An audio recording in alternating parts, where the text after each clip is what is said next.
Let's get ready to Ripple fight! What the hell is even that? That is one big pilot. For a modern gaming audience. Why are you running? Why would you do that? Why would you do any of that? We're communists. Woke. Would you please get your politics out of my comic books? I'm like, what comic books are you reading? I'm cured! Praise God! He vatored! He vatored! Congratulations, you played yourself. Give me the meat and give it to me raw. For a modern gaming audience. If I speak, I am in big trouble. In big trouble. Welcome to Nerd Wars. Sorry about that. Welcome to Nerd Wars. Please clap.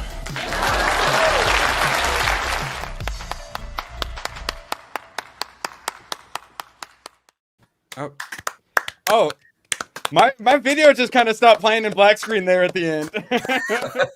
Awesome, StreamYard. That didn't scare the shit out of me at all. Sure, we're totally going to Mars. Oh, God bless it. Absolute pleasure to have you all here. Take credit. I'm glad you're here because you need to hear the good word of Kaiju number 8. But more on that shortly. ABF, we need to hurry up and get these tabs over with. Someone, turns out, is leaving for the third world tonight. How you doing, buddy? Pretty good. The retard raids are real. Yes, I'm getting on an airplane tonight. Not tomorrow night. And more on that soon. Yeah, loading up my Steam Deck full of games right now. Whoa, hold on, Tomak. You get to talk about the retard raids here in a second. And we also have a tab on it. Hayden Wayne, how you doing, buddy? I'm doing good. Excited for the show today. Chop through this because I also have got some stuff that I might have to leave a little early than our regular time for. Okay, well, we're gonna bam. Honestly, I think I'm gonna try to shorten the anime segments a little more. I'd always meant for them not to last an hour, but I think I'm gonna work on that more and focus a little more on gaming. Try to keep it not 2 hours. So I'm not sure if you've seen this one yet. I noticed, Hayden, you weren't clapping when we came in.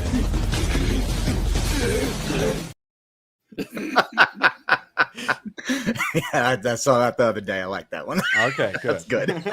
I love that scene. 3 darts is too much. And then all of a sudden it gets hit by like 9 more. Yeah, it's beautiful. Cho Mock. We still don't know what 622221 is, but maybe someday. How you doing, buddy? Yeah, you might pick up someday. We haven't cracked the Degen code yet. What have you been playing? Expedition 33? Yes, I've been playing. I played it for like 4 hours, and I was having like a perpetual stutter that entire stream. Hopefully that's fixed. Hopefully I fixed that, because after the stream I changed some stuff and I went, sorry, all right, let's test this. And I fought a mime and I managed to kill it. It's like, I don't know what the fuck the mime is, but it was guarding something, so we had to reset to a previous save. So was the game stuttering or just the stream? No, the stream was, because even in cutscenes, it's like you would miss words. Tomak, I was just talking about this yesterday. Jess has been playing Expedition 33 on the Steam Deck, and it looks like just a clump of pixels. It's a very heavy game. Yeah, I turn a bunch of stuff down, so hopefully now it's OBS running is going to be the new problem. Yeah, so you're just struggling to get resources for the game and your stream. It seemed like it was just barely not fine, so hopefully I fixed it. Nice. Fingers crossed, guys. It was like 50% joke when I brought up 6G and the retard raise. It's only like 10% a joke at this point. Literally the next day, I saw an article about how radio frequency like ruins kids' memories and stuff like that. And then Tomak sends this: the Chinese successfully completes the first phase of 6G technology test. Not only the retard raise real, it's the Chinese doing it to us. ABF thoughts. It's reaching all the way to the United States. This is attack on national security. Agreed. 20% joking. Yeah, Hayden, any other thoughts on retard raise being real? Well, I mean, we've known for a long time that a lot of this stuff would affect our brains, affect our memories. We just didn't know how. It seems like the more shit that they turn on, the more shit that I keep forgetting. Like, I don't know if I can remember anything past like what, 2016 at this point? I don't know if my memory exists at that point. You want simulation? You want me to scare you even more? Do it. So you can go out in the middle of the woods where there's no signal and whatnot and think that you're fine, but then realize that there's like 25,000 Starlink satellites shooting frequencies at you from in space. You can't escape it. Yeah. Yeah, you gotta like live in a Faraday cage, like custom built cabin. Maybe the mole people were right. Remember, cosmic rays penetrate down to 20 feet. Mm-hmm. That's there true. you go. But those So are we gotta go natural. deeper. Just like how natural sugar is better for you, right? Supposedly. Yeah. Both will give you cancer still.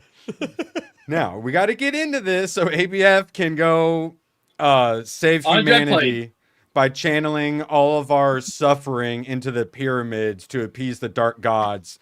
Oh, you're missing my cabin in the woods review tomorrow. So honestly, I think that it's gonna be something like that. All of our pain and suffering from Rings of Power and Jess's like combined, all of that, it's gonna yin and yang, similar to what was some Stranger Things, the trailer where there's like blue like energy, like auroras going across the sky. I assume that nerd rage will diffuse across the planet, and I don't know if it's gonna bring a golden age or eternal darkness. What about you, ABF? What do you think? I think I don't know. I think that we definitely do need Rings of Power season 3 to offset it. Yes. Yeah. For the good of humanity, we need more Jess screaming and going like this on a keyboard about Rings of Power, please. You're saying that you really liked Cabin in the Woods? Yeah, I still got the last like 15 minutes. I kind of cool. already know the ending, but I still quite enjoyed it. Yeah, you see how it unravels like halfway through the movie, and it's really cool. It's really neat. Yeah, I love it. And I like that they didn't hide it. They very quickly make you realize something is going on here. They lean into it hard too, and it turns it into a super fun watch. Those two scientist guys are so funny. Yeah, and I'm rooting for the stoner and the virgin. Where the stoner's what, the fool, and you got all that whole archetypes. I like that meta stuff. That's what I liked about Scream. They lean into like the horror tropes and stuff like that, the little tongue-in-cheek stuff. Yeah, I like that. But you know what I really loved? Honestly, we should talk about it tomorrow, but I need to get it out. The Transformers, the movie. 1986. What the hell? This movie was incredibly good. What the fuck? Okay, so I'm not crazy. You guys agree? No, it's a great movie. You've got the touch.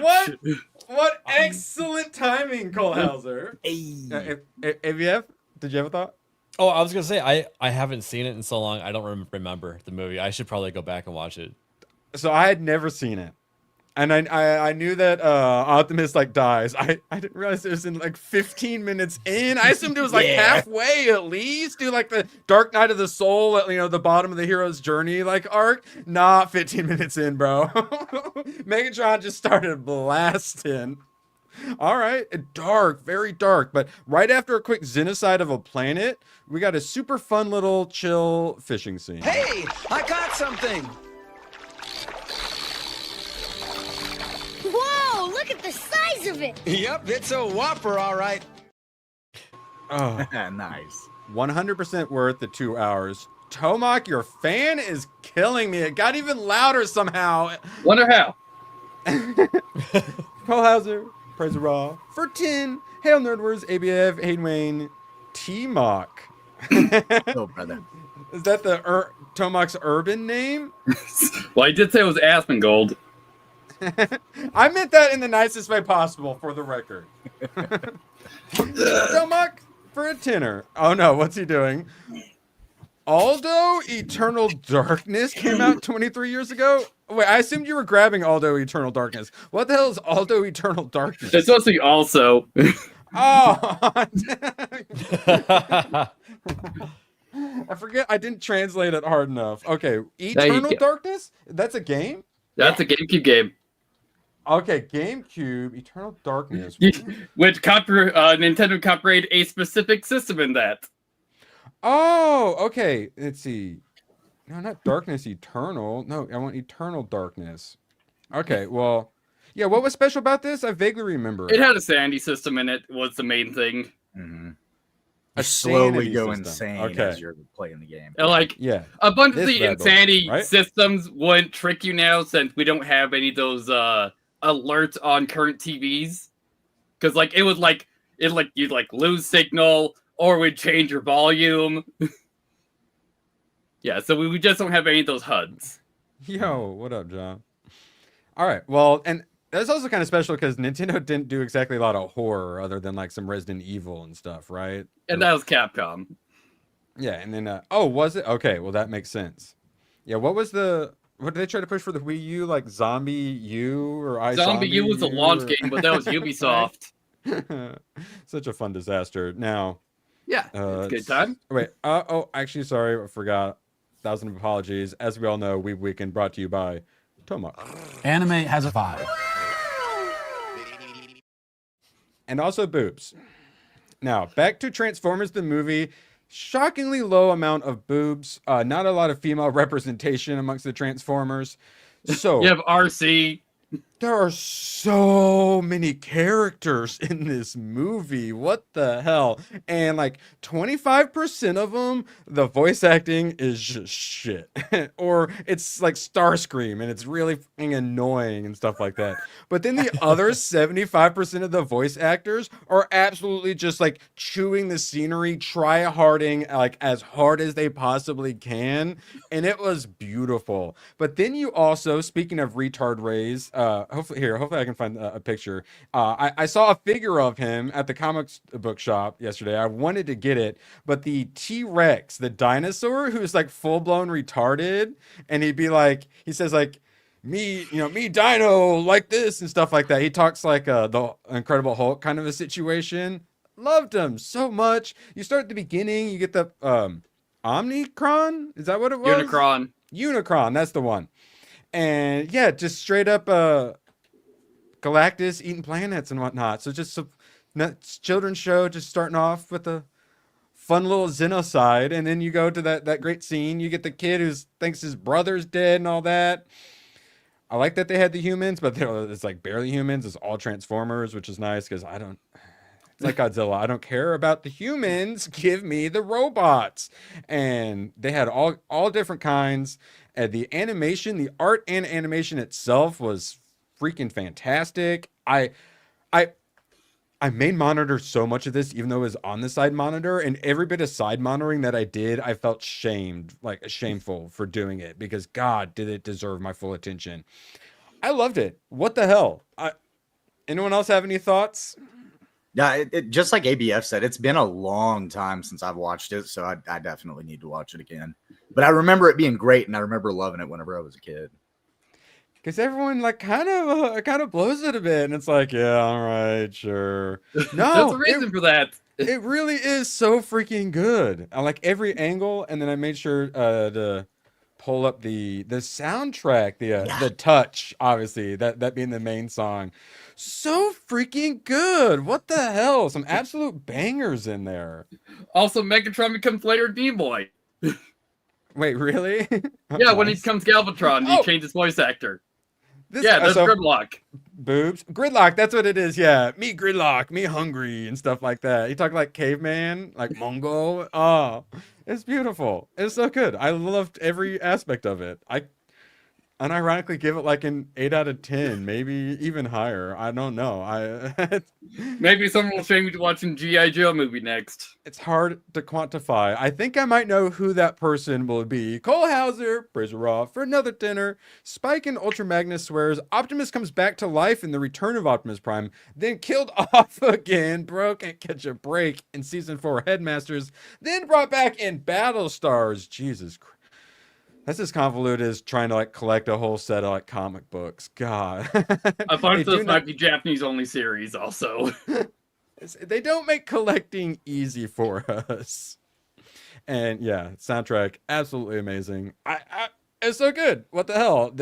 This is what this is for. This is why I watch this stuff. Those of you who haven't seen this in a long time, it is worth a rewatch. It's like they got the foreheads where they're like judging them and then like turns and then they talk and what the hell? It's so good and so adult in so many ways. I understand why it scarred so many children. What the hell? Amazing. Give it a rewatch. I was not expecting that. And now, Oak Tech Rat still hanging out in chat. Kaiju number 8. I plan to watch season 1. I watched all of it. It was really freaking good, and the figure should be arriving tomorrow or Monday. Wow. Nice. What the? Because usually I'm like, I'll finish all of it, and then I'll, if it deserves it, I'll order a figure. Yeah, I stopped after one episode. Like, what advice would you give me to keep going? Because that's when I noticed the anime faces. That stuff is like the first 5 episodes a bunch. I don't know if I saw like any of it in season 2. So a lot of that is just setting up his character, and now they're a bit more used to it. It's all about making him likable, because he's the big goofball that even in these terrible situations gets people laughing and whatnot. Like the reason he even gets brought onto the defense force, even though he probably he's old and shouldn't be on there, is because one of the captains likes him because he thinks he's funny.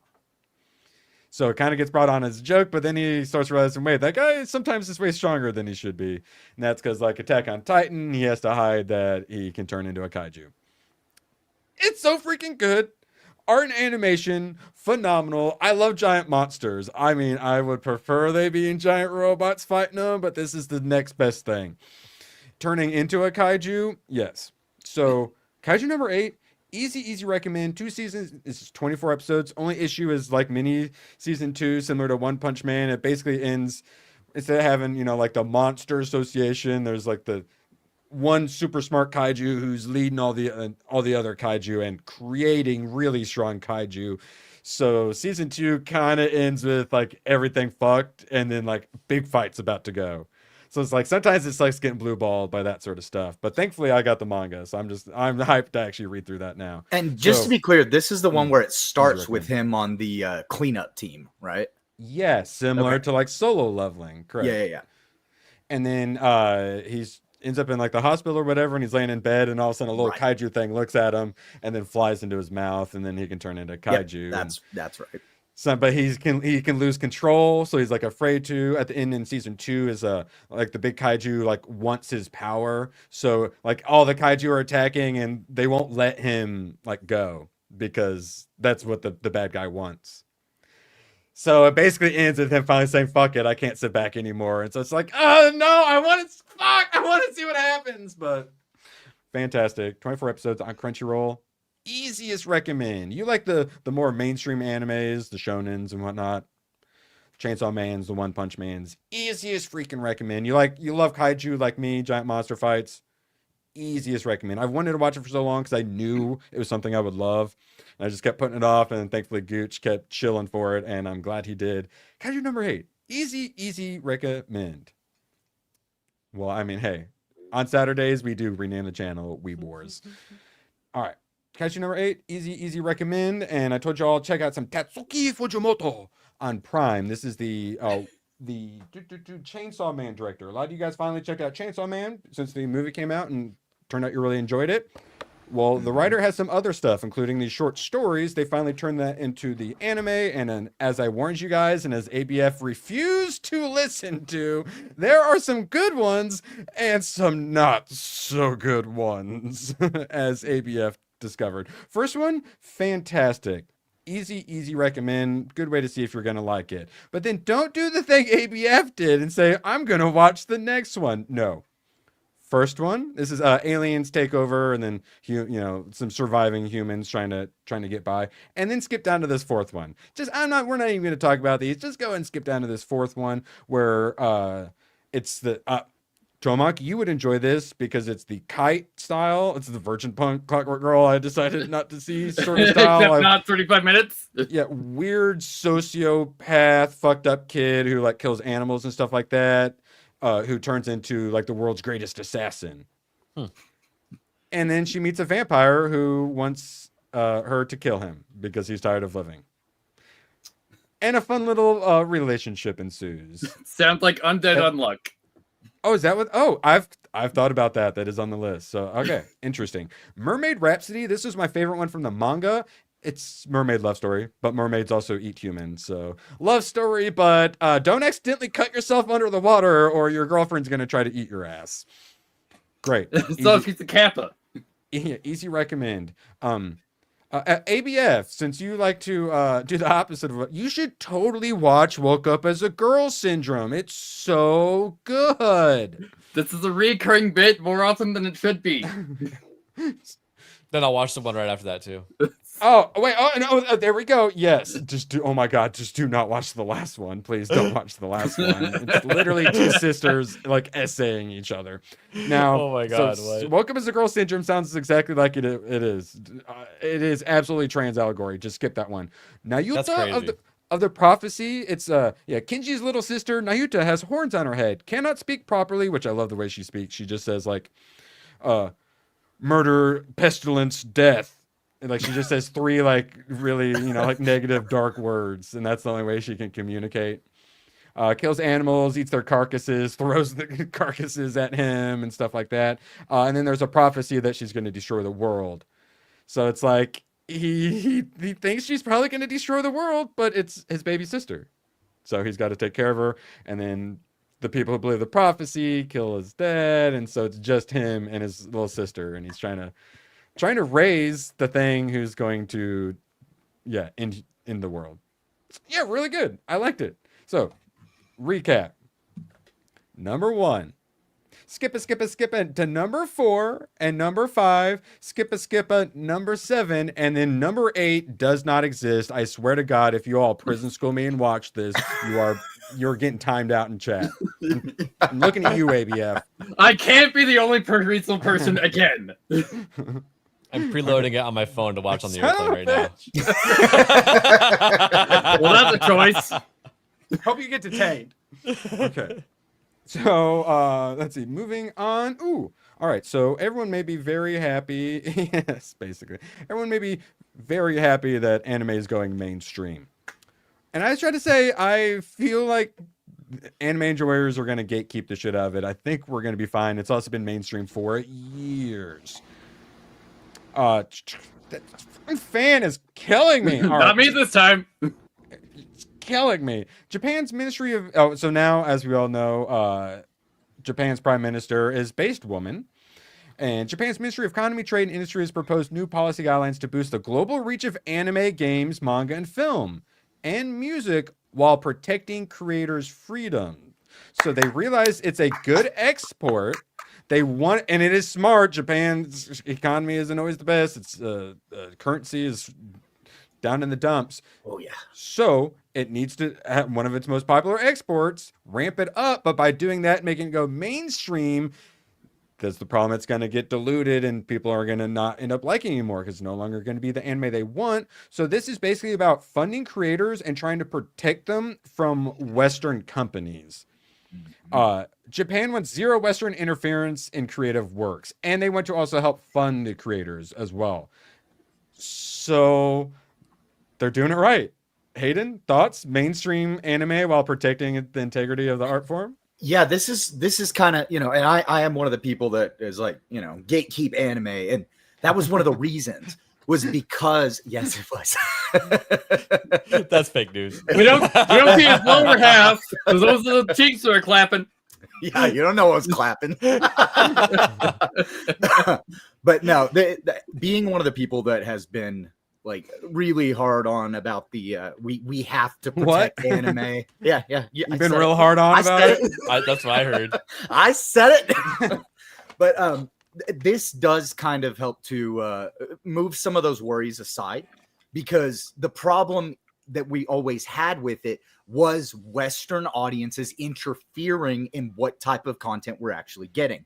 So with Japan's government actively working to try to protect from that, this seems to be a really good thing. However, I will say, always be worried when government gets involved and keep your eyes on them.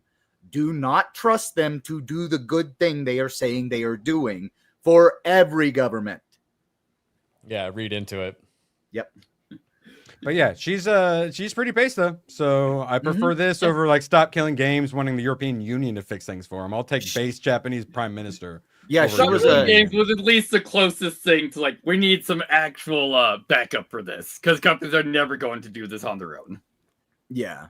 So she was a major part of Shinzo Abe's group whenever he was back in power. She was one of the big players in his party. So this could be a very good thing, but like I said, just keep your eyes on him. It is still a government. And Korea, like Hong Kong and others, have fallen to the communists. Like Japan is all we have left, and after her, they're probably going to get their people in. So, yeah, pray for them. All right, and then what I'm going to be checking out next week, a part of a Ranman exclamation point. That's the one I kept telling you guys about how good it was. Get out of here, free ran, you bitch. So that one's on Crunchyroll. Crunchyroll and Hulu. And it's this book that I kept telling you about that you actually, were interested in buying. The art is phenomenal. I like the art style of the cars. Yeah. Not particularly that one, but the other cars. Yeah, that's the weird one. Yeah. That's the because that one looks like a freaking gazebo on wheels. Yeah, it's the crazy like Jamaican outlaw dude. Yeah. So it makes sense for him. Yeah. So Okay, I got you. It's just like 12 or 13 episodes. Oh, free reign, you dumb bitch. Free reign in January. Let's go. All right. So yeah, Pare Ranman. That's let me put that back up in case anyone else wants to check it out. Love the book. I don't know what you're agreeing with, Bobby, but I agree with you agreeing. Now it's also, totally not Steel Ball Run. For all of you Wicked City enjoyers who constantly want ABF to enjoy the pleasures of a demon spider gina, you guys will be happy because I'm finally going to check out Demon City Shinjuku, which is basically the same thing. Here we go. ABF, actually, let's see. A young swordsman and the daughter of a political messiah enter a ravaged Shinjuku, Tokyo, to stop the man who killed the former's father from opening a portal to a world of demons. Does that interest you, ABF? Actually, yeah, sounds interesting. Ooh, 6.3 out of 10. Not too bad. Yeah, you guys keep going on and on about it, and I'm very close to knocking out all the movies I want. It's basically the last one. Like I'm good on movies after that, and just need to keep binging shows, which is why the anime section is probably going to get shorter and shorter because it's just going to be me watching like one show. And then, all roads lead to One Piece. Oh, yeah. So, actually, I want to watch One Piece Red, speaking of more movies I want to watch. We were just talking about Maximus last night. Hey, I've seen worse. Maximus. Yes, justice for Breets. Oh, God bless it, man. I don't care about oxygen. I need boobies, nothing more. So Jess told me the lore of him not changing his avatar to anything but that. Apparently, he refused to change it until Jeremy plays the full Bree like montage thing. Yeah. Isn't that clip like 4 minutes long? Oh my God. Yeah, I think people unsubbed because he showed that once before. Oh my God. And Cole Hazard, I saw your Robotech fight the other day in chat. The Robotech versus what's it called in Japan? Macross or whatever. I saw that argument. I'm like, I've been meaning to get around to some Robotech. Call for you next time I see some Robotech, and it looks good. I will have to purchase one. All right, now, thank you, chat. Appreciate you guys. ABF. Crunchyroll is recommending me some animes, and I thought you might enjoy them. Okay. Pass the monster meat, milady! Exclamation point. So, ABF, what do you think this anime is about? Maybe the monsters, like, you put the right spices on it and put it in the smoker. It's probably really good. Ooh, okay. So she's the one eating the monster meat. What's his thing? Shoot, I don't know. It's probably He's the bodyguard. isn't it? I'm gonna guess he's the blood mad duke who hunts monsters. Okay. And he's eccentric. Yes, correct. Yes. Nailed it. 5 points to Hayden. All right, so It looks like we got a little Grogu figure too, and sitting in the lap. Oh yeah, I didn't know the demon thing. I didn't even notice that. A noble lady with unusual taste. She craves monsters. Branded, quote, voracious villainous. She's saved from a monster attack by the blood mad duke. Could this brutal yet charming man understand her appetite? ABF, you're gonna be checking out Past the Monster Meat Milady! Exclamation point. I mean, I don't know. It doesn't scare me off. Yeah, it doesn't sound terrible. Hayden's writing it down. usually you're like telling me about something super degenerate where I'm like, no, that is a child. Hey, it could be worse. It could be made in Abyss. It seems so wholesome, but I'm told it's not, right? It's definitely not, but it looks wholesome. It looks so wholesome. All By right, the art style. ABF, this segment's not over yet. How about this monster wants to eat me? What do you think this is about, ABF?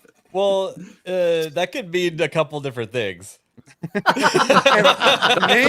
Name a few of those things. I don't want to. Maybe the monster wants to eat her, like. Wow, even you guys are saying not to watch. That's wow. Okay, I will be avoiding that. Gets rough real fast. ABF, they're on a beach. What kind of monster? I mentioned it earlier. Oh no, it's got tentacles, doesn't it? No, you degenerate. A mermaid. Okay, all right. Just like that Tatsuki Fujimoto. So a Minecraftable girl agrees to be eaten by a mermaid. So the mermaid herself agrees to care for her and protect her till it's time to eat. But they'll eventually grow closer together and become friends, I imagine. That sounds dumb as hell. Oh, God, we almost had him. Hayden, are you writing it down? I'll wait to hear the consensus on that. How wholesome does Tomak look, though, to be fair?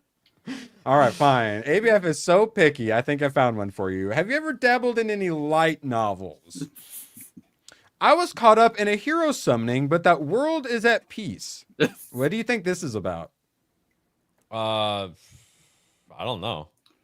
So it's an isekai. She gets summoned. There's a hero summoning, but it turns out she's not actually the hero. It's some other person. And then normally you get isekai'd and like the world's like a disaster and you have to help like stop the Armageddon. Except here, the world is at peace. Everyone gets along. The humans and demons get along. The elves and the whatevers get along. Everyone's cool and chill.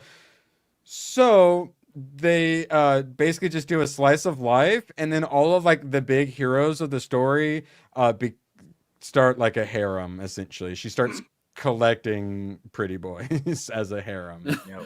Oh, it's Yuri. Sounds like a society that has it too good, so they start creating problems. Well, it is. It is kind of it's too good. Yeah. And like multiple she can men return and to one Earth woman will cause problems. Yeah. Yes.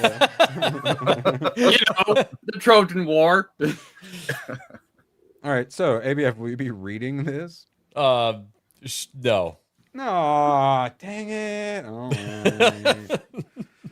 Fine. All right. Actually, ABF, I'm going to private chat something at you. We have a very important video to watch. Start it at like the 10-second mark if you could. It's very important. Toe looks like he wouldn't turn his nose up at some tentacles. Wait, who's Toe? Tomak. Yeah, Tomak. I've definitely seen some. And that's as far as I'm going to go because I want the stream to stay up. Thank you, Tomak. I appreciate that. Thank you. All right. Okay. So ABF has this. So I always love like the only sort of vertical videos I watch are funny animals, and I love the farm animal raised by another farm animal, so it thinks it's a different kind of animal videos, right? Like top tier vertical video. No, the sheepdog. So I hope the sound is good. Here's a cat that barks. I turned it down by half because it seemed like it was loud. All right. I appreciate that. And yeah, Cyber City 080, great. Give her a kiss, Kara. Wait for it. That's horrible. Wrong. Yeah, feel free to do that again. What's wrong? Is Kara holding you and you don't like it? The face it makes on the second one, I love. Give her a kiss, Kara. Yeah, now this face here. that face. She's telling you to put her down. Yeah, she's telling you to put her down. That animal, it almost seems like it should be a pug instead or something, doesn't it? I will remove your face if you don't put me down. Yes. What? No. What? Yeah, I know. Well, God, now StreamYard's obsessed with us trying to do vertical streaming. Y'all want us to stream vertical for you Fuck guys? no. I God. made the mistake of clicking on that feature and it made 2 different streams. And I'm like, oh my God, I need to undo one of these. Control C. Control C. All right, let's see. Okay, now we're moving on to some gaming. As always, chat, we have the permanent Sweeney reward tier. Now, ABF decided I'm going to stream every night now. How did that? Why? He streamed a game I didn't even realize he streamed. What came over you? Well, I'm going out of town. And I figure I'll just go heavy with the streaming and then go on vacation. You know, work hard, play hard, as they say. Get that algorithm going and then abandon it. Yeah, exactly. Hayden's a professional. He can give you some tips. Yep. But I also wanted an excuse to play The Last Caretaker. Oh, here we go. The one I was the most jealous of. I don't know what the fucking Egyptian game is you were playing. We'll talk about that in a second. Don't play that one. Single player survival crafting / like puzzle solving, right? Yeah, it's like a linear story, but it takes place in an open world, and it's like survival style rules. But you're a robot, so you're like, oh, well, you don't have to like eat or sleep or anything. Well, you have to recharge, and you know, you have to take care of your. There's still a health bar and stuff like that. So, but the game starts out with you like going through air ducts and waking up in a strange place, and the story basically tells you need to get on a boat and go to yes, there are guns. Did you get to guns? Yes, there's a terrible laser, or not laser, it's like a lightning pistol, which you can't aim. It just decides to arc at whatever it wants to. It looks like I was watching ABF play it last night, and it looks like whenever you pull the trigger, lightning arcs just go to every metal object. So if you're trying to shoot something biological, good fucking luck. Yeah, you have to so be next to it. The story is pretty interesting. You essentially wake up as one of these Neo-style robots, that everybody figured out is just a bunch of Indian call centers running behind it. And your prime directive is to go launch this rocket that's supposed to get humanity out of Earth, which has been invaded by like some strange alien biological stuff. Ooh, it's pretty cool. That's got some Subnautica vibes right there. Yeah. Subnautica 2, you literally build a rocket ship at the end. And then the first one's all about like a weird microorganism that like is killing everything, so you get quarantined on the planet until you can solve it.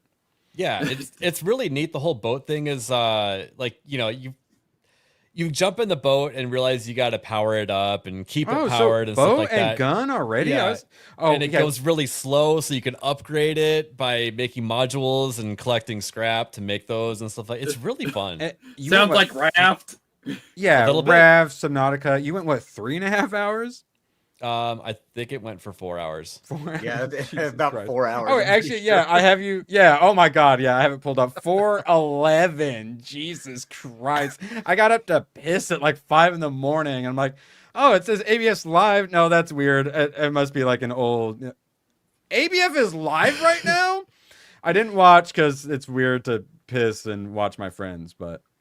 And after sleeping on it, I realized I think I fast tracked to the end too far, and I think the game wants me to leave that area and go explore and level up a bit, and then come back again. So that's probably what I'll do next. Does it have an auto map, or do you have to just find stuff? There's not really a map, but there's a waypoint that tells you where to go next, so you never get lost in that sense. So you liked it enough, you're gonna stream it again then? Oh, yeah, definitely. But it's unfortunately going to be a week from now at the very least. Yeah. So normally a Subnautica style game, I want to pay about $25 for like a solo indie style game. This one is at $35. It's 30. Yeah, it's 35. It does seem high, but it is a pretty fun, addicting, unique game. But it's also early access. I feel like it's priced a bit too high for it. But there is that demo right there. And then do 35 when you launch. I feel like would be a better idea. Yeah, and get more people in. If you pull it up really quick, it does have a demo that you can download and play. And I'm wondering what they let you do, because if you get to demo like driving the boat and stuff like that, I feel like it would actually hook people. Oh, okay. So yeah, Subnauticas are at 30, and you can usually get them for like $15 on sale. Yeah. Yeah, I think this game, if it goes on sale on like some sort of Steam sale, I would say recommend. Yeah, it's my kind of a game. How are the like puzzle stuff? Pretty easy to figure out. Did you get stuck anywhere? The hardest part is learning how to use the controls to make all of the electrical stuff go around. Because it. Yeah, you love this shit, right? The satisfactory style stuff. I love it once I understand it. But it was kind of confusing last night because it said I ran out of electrical cables, and I'm like, wait, how do I craft more? Well, it turns out you can't craft more. You just have to keep using them. And you're supposed to go back and pick up all your electrical cables you're not using by holding down Q and like reeling them back up and putting them in your pocket. I had no idea you were supposed to do that, and it was not clear. So I'm glad someone in chat helped me figure that out, because I would have been pretty frustrated. It's like, buddy, you need to drive back to the last puzzle and pick up your shit. I like it. But they do provide new electrical cables whenever there's a new puzzle, so there is at least that. All right, perfect. So it's a recommend from you, even at 35. Oh, yeah, and if they're doing more to the game, which it looks like they are, I think the game could be even better if they do more development on it. Now, how about Egypt Frontiers? Why did you fucking play this? Who gifted it to you? Not me. I gifted it with my own credit card for $8. Yeah, that sounds about right. Well, I decided so. Jeff up north is going to Egypt with me, and he's like, "Hey, you weren't able to make it to any of the Egypt meetings and the Discord for Wandering Wolf." I'm like, "Oh yeah, how about you fill me in?" I was like, hey, "You know what? Why don't you just hop on the stream and we'll talk about it while I play this Egyptian game?" So you can't even make pyramids in the game. I cannot not recommend this game enough. It's horrible. And this is like a Phasmophobia situation where they turned a house building game into a different game. Oh. Yeah. A little and asset it's flipping. not that fun. And the only fun part about it is watching, like, I guess the little animation of what you built at the very end of it for 5 seconds. And then you're like, oh, now I got to grind and do all that again to this other temple. But there's no pyramid building. I want to figure out how the Egyptians use levitation technology. So they had like a rod, kind of like copper or gold something, and they go, doo, and then it make like a vibration, and it would float, but it also made it like moldable. So that's how they did the weird, where like they didn't use stuff to keep it together, and it'd be like weird shapes and stuff, because it gets like moldable in that weird little state. Yeah, Everyone knows that. I should have played the demo for the game, because I can't imagine the demo would have convinced me to buy the game. Because the actual game sucks. Oh, here we go. ABF, I found your review. For the price, it is a decent game, but I'm disappointed. For a game about building pyramids to not include building any pyramids, I'd say that's disappointing. I'm hoping that they're still going to add more construction sites, so we will see. So yeah, not a recommend? Not a recommend. I'm thinking that the developers are getting greedy by just having you build some temples and then having a pyramid DLC later and getting more money out of you. Probably. Yep. Yeah, money please. All right, now this was to plug us playing RV there yet, but we are, as we discussed, 6G raise. Yep. So still obviously subscribe to ABF Gaming. Now, for this week's What the hell did Tomac just gift me? We're starting off with Aliens versus Predator. Very positive, 2010. This actually looks pretty cool. Why'd you send this to me, Tomac? Because we're talking about ABP.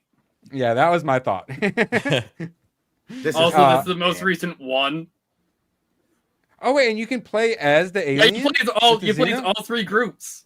Oh wow! Oh, yeah. Oh, I remember this game. Okay, yeah. I played this way back in the day. Also, playing as a xenomorph, you may throw up. Yeah, I'm noticing. Alrighty, okay. I am intrigued. Now, moving on to The Farmer Was Replaced. This is a farming simulator, but you're a drone. Is that fair to say, Tomac? Kinda. You play this game by coding in Python. That sounds kind of cool, actually. Okay, so yeah. Well, it's gamifying learning to code essentially, then, right? Yeah. If get piece of shit, then you can set your own terms in this game. All right. I'm not sure when I will be playing this one, but feel free to remind me that I should. Hey, yeah, I'll learn some Python. Sounds great. All right, and I think that's the. No, that's not the end of that segment. Now, this one I am definitely more likely to play. Democracy 4. Have any of you guys? Yeah, so Aiden, you ever played one of these? Yeah, I've played the democracy games before. You go through, you set up an election, and then you run in your election, and then you have to keep the right groups happy by the different policies, and you basically try not to get your government overthrown. Yeah, because I seem to remember TB saying in his review for 3 was that, man, it just seems like Republicans are gigantic assholes. Yeah, by mechanics in the game. Yeah, I believe 3 was the one that I played too. Didn't they add a Orange Man to the game? Probably. I wouldn't be surprised. I thought so. See, it's at a 84% positive. Yeah, this one I actually may check out. Maybe around like midterms or something like that. That would actually be a great time to do it. Yeah. I'm intrigued. Democracy 4. I'm gonna play it specifically to find out if I can finally enact my moratorium. Hey, I mean, you could just play as a monarchy, so you have infinite turns. Democracy, schmamocracy. Has it really worked out all that great, guys? Debatably. Hayden sent me this one. Thankfully, whoever put it up censored it. Junji Ito horror game. Yeah, Is I saw this intriguing you, Hayden? A little bit, I was thinking about it just because we've talked about Junji Ito a couple of times on this stream, and he's the Japanese horror mangaka of note, and they made a whole game with a lot of his concepts. In it. I think it's kind of cool. Yeah, it is cool. I was gonna say, ABF, you gonna be playing this one? I don't think so. I mean, you could also just play World of Horror, because that's also based off Junji Ito stuff. Ooh, there you go. There you go. I think I sent you World of Horror a while ago. Oh, yes, you did, actually. Appreciate you. Now, Tomac, have you played Garfield Kart? No, but I've seen several content creators play both that and the second one. So you haven't played it for 5,500 hours. Definitely not. Quite boring. We easily get bored of the game. He posted this at 3,100 hours at review time, and then played for another 2,000 almost hours. 1,500 hours. Yeah, that's like my review. Oh no, yeah, 2,000. Oh my god, yeah. I played Ark Survival for like 3,200 hours, and I gave it a don't recommend. I said for Warframe, I have like 3,600 hours in that game last time I checked. And what did you rate it though? Oh, it was great. And then my PSN got stolen, so it's like fuck. Yeah, I can't access mine anymore, so I can't get back into it because there's no way I'm grinding again. Yeah, that's a large hill to walk up again. And so I actually just found a channel recently, a retro channel, Retro Rick. Any of you guys heard of Retro Rick? No. Definitely not. Sounds familiar. 300K subscribers. He's got the most successful piece of hardware on his face ever. Yes. So, wasn't the Ouya more successful than that? So I recently found one of his game room ones, and he just goes to people with a bunch of different crazy game rooms and checks out all their stuff. Cool. This one is like, keeps showing me, this is like the 4-hour one. This is just all the game rooms. So that's what got me. But then he also runs a game store, and he actually has a second channel for that, Retro Rick's Game Point. And I'm loving this because it's all the day-to-day of running the store, which is great. He is kind of funny, corny, very wholesome. It's so anyone tired of like woke entertainment and politics, and you just want to go back to when things were a little simpler. You want some of them the member berries, and it's not just gaming. He leans heavier into the Nintendo, obviously, but he does like retro everything, and he also does he checks out toys and T-shirts and just fun everything. But obviously with a focus on games mostly because he runs the game store. He definitely sells Retron vibes. Probably, yeah. So you see him at different conventions, like hunting for retro stuff, and then you see him running the store, and then he does like game room, people's crazy ass game rooms. So yeah, if you want some nostalgia, Retro Rick, I've been loving it. I've been binging the crap out of it, and it's actually kind of got me wanting to go to my local flea market. The problem is the nearest one is kind of ghetto and trashy a bit, but I looked at some pictures and they've got lots of figures and stuff like that. And yes, I kind of want to go. So I didn't know what your guys' thoughts were on flea markets. So funny story about that, actually. A little while back, my girlfriend and I went somewhere. I can't remember where we were, but I was just looking for like shops with like some anime figures because, you know, I got the hankering to go shopping. And we find a spot, and it's kind of on the like not so great side of town, but you know, I figure, okay, maybe it's like the Asian bad side of town where it's like, you know, as long as you don't get mixed up with the Asian gangs, you're generally okay. Yeah. We got there, and I see this large building with a language that I could not understand on the side of it. Turned out to be Portuguese, by the way. We walked into the building, and then I learned it wasn't inside of a building. We were still outside after walking into the building, and it was like a third world country. And indoor outdoor market. Yes, it was very indoor outdoor, as in indoor meant they were under a blanket, but they were behind a wall. But anyway, we find out this is where the figure shop is that I'm looking for. I feel a little bit better about mine.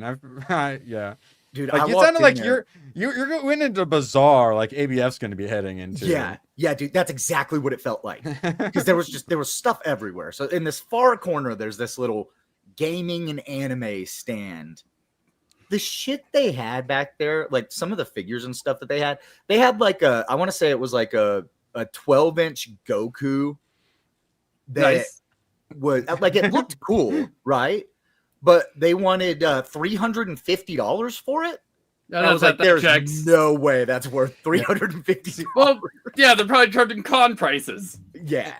And well, that's what's great about Retro Rick is you can watch him spend way too much money on all of this stuff instead of you spend all the money on it. Yeah, like here we go. Here's some. Also, you could be running into some potential problems like this. This is a reproduction. Yep. Of Secret of Mana 2. Yeah, they talk about that, and that never got an official English release. English. Is that the appropriate? All of the N64 RPGs. There was only 4 of them. Nice. Yes, that's I have enough of a collecting addiction that I'm already like doing my best to cut back on. That's why I kind of don't want to go to the flea market because I'm worried. But yeah, I haven't been in a while, and I kind of want to go look at a bunch of old stuff. So yeah, if I do, I'll make sure to take pictures. All right, now back to the actual gaming news, and yeah, Costco. Have you ever been to Costco recently? You want to know if your city has been invaded yet? Go to Costco. All right. More on that later. Grums. Ubisoft shares are still halted on the market. They're waiting to get their latest financials published, which are also delayed. What the hell's going on here? ABF, you're shaking your head. What the hell is going on here? You don't pause trading if you have good earnings to show. Or delay them if you have good earnings. Yeah. I thought you guys took up the stock market if you're worth under $10. No, it's like under $1. There's plenty of stocks that are like, you know, $1 or less. Yeah. Okay. But they have to prove that they're doing like a certain amount of money here and there to the SEC to stay as an actual shell corporation. So yeah, what's the trade-in value of my camel? All right, so yeah, regardless, it cannot be good. It's not a good sign. And Grums, of course, I told you last year that we could take out Ubisoft, that it had 3 vulnerable games, and that if we voted with our wallets, we could send a message. Looks like it completely worked. Yeah, Grums beat Ubisoft. Thoughts, ABF? Well, I mean, they took their most valuable IPs and put them under a different name with Tencent as a shareholder, like a major shareholder of it. So that just left all the crap behind. That's like we keep talking about parting out, WB, but people only want the good stuff. Imagine if you were a shareholder and they took all the valuable stuff and put it in a. There's got to be like a class action lawsuit that's going to happen with that. There probably is, even if it's by the creators of those IPs. Yeah, rough. The industry is falling apart. We got a bunch of layoffs as well. Square Enix is having some. Over at Crystal Dynamics, the ones who decided to make Lara Croft have smaller boobs for some reason, has laid off nearly 30 more devs from its studio. They are a painful choice to help optimize the continued development of our flagship Tomb Raider game. And it's been laying off people. 2 months ago, also laid off people. A lot of these Eastern devs, and they're firing their Western counterparts. Hayden, you've been following that? Yeah, a little bit. I mean, this is just the natural repercussions of what the games industry has been doing. And again, we've got all these people screeching about, oh, the devs are getting fired, they're getting laid off. And it's like, well, yeah, you're not making any fucking money because you keep fucking up everything that everybody loves. And you're doing it intentionally because we're telling you, stop, hit the brakes. And you're going full throttle. And this is what happens. Yep. And unfortunately, I think that the AAA and quadruple A industry is going to get all the wrong lessons out of all this too. And they're just going to go straight to AI. Yeah. And they're going to say, here's the percentage of woke I want in the game, AI, go make a game. And it's going to be the same crap that the other people that were actually putting their heart and soul into and being told to do all that crap are going to keep making. Our empathy ran out a long time ago. To say that's your 75 games that are going to show up free to play on Game Pass. Yep. And then you'll get 5 big titles. Tencent cuts funding to another Western studio. And why not? Western AAA devs have become entitled, self-important, whiny, expensive, and unprofitable. Most of the banger games in 2024 were from Asia. They realized they don't need Western AAA. Looks like it's Tencent's turn to start turning off the money faucet for Western studios as Blood Hunt developer Shark Mob says layoffs are coming. They're the ones behind, was it Vampire the Masquerade Blood Hunt? Did anyone even play that? No. I'm assuming that was a multiplayer game, so no. Well, bad news. It's being taken offline in April 2026. Stop killing games. Are we going to save it, guys? I don't care. Did it come out for us to save it in the first place? That was my question is, wait. I think so if the Chinese mega corporation does it, it's cool. Sorry, ABF, what are you saying? I think that Vampire Masquerade Blood Hunt is the sequel to the original Masquerade game. I actually have the old, like, it's from like more than a decade ago. It was actually a pretty fun game, but the second one was in development hell, and I think just recently came out, and no one wanted to buy it. Yeah, it's got mixed reviews. Apparently, there's no lock on. Like, I've read some of the reviews for it. There's no lock on. It doesn't matter what choice of clan you choose because you can just learn all the powers. Like, it's just very lackluster. Yeah, it was a super unique game for its time, but the sequel, I don't think they made it unique enough for people to like it now. Best of luck to them. Yeah, it's a bloodbath, and this is gamers currently. I believe you showed this. Yeah, ABF showed this. This is what gamers want. Call of Duty, on the other hand, has decided to give us something different. So CMDB is weird. You have to look at Call of Duties to see the current one. That's why like the all-time peak is crazy. And the all-time peak, I think, is the numbers left over from the beta or something like that. Is what I figured out too.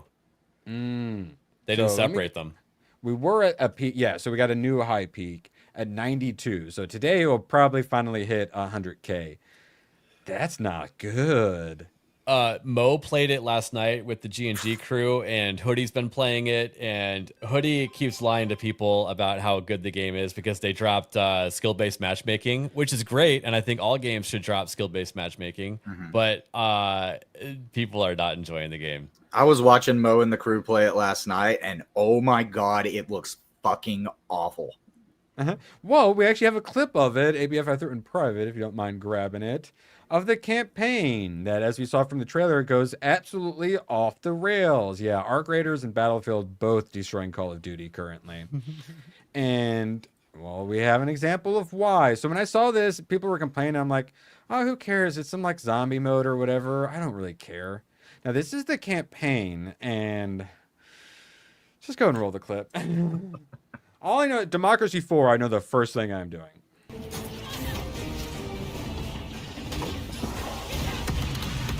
I didn't realize she was disabled with the leg too. The Captain America move right there. Yeah, straight up. She Winter just Soldier. fucking turned into Captain America? Did she just turn into Captain America? I haven't seen this clip. That's hilarious. What am I playing? Yeah, and her biceps. It's kind of hard to see him. Her biceps. Oh yeah, wait. Get it to back. Or actually, yeah. Here, I'll pull it off and I'll find my spot. Yeah. Is this the same? Did they mocap from the girl from The Expanse? You guys know which girl I'm talking about? She was like the. No. She had like the power suit. She was like the space marine, and she was actually like a likable character, like an actual girl boss that was good. But I think that's the same person that they mocap from, and unfortunately got put in this garbage game. 7. Yeah, the bitch's name is 50/50. So I can't help but wonder if it's non-binary. Oh my god! And actually.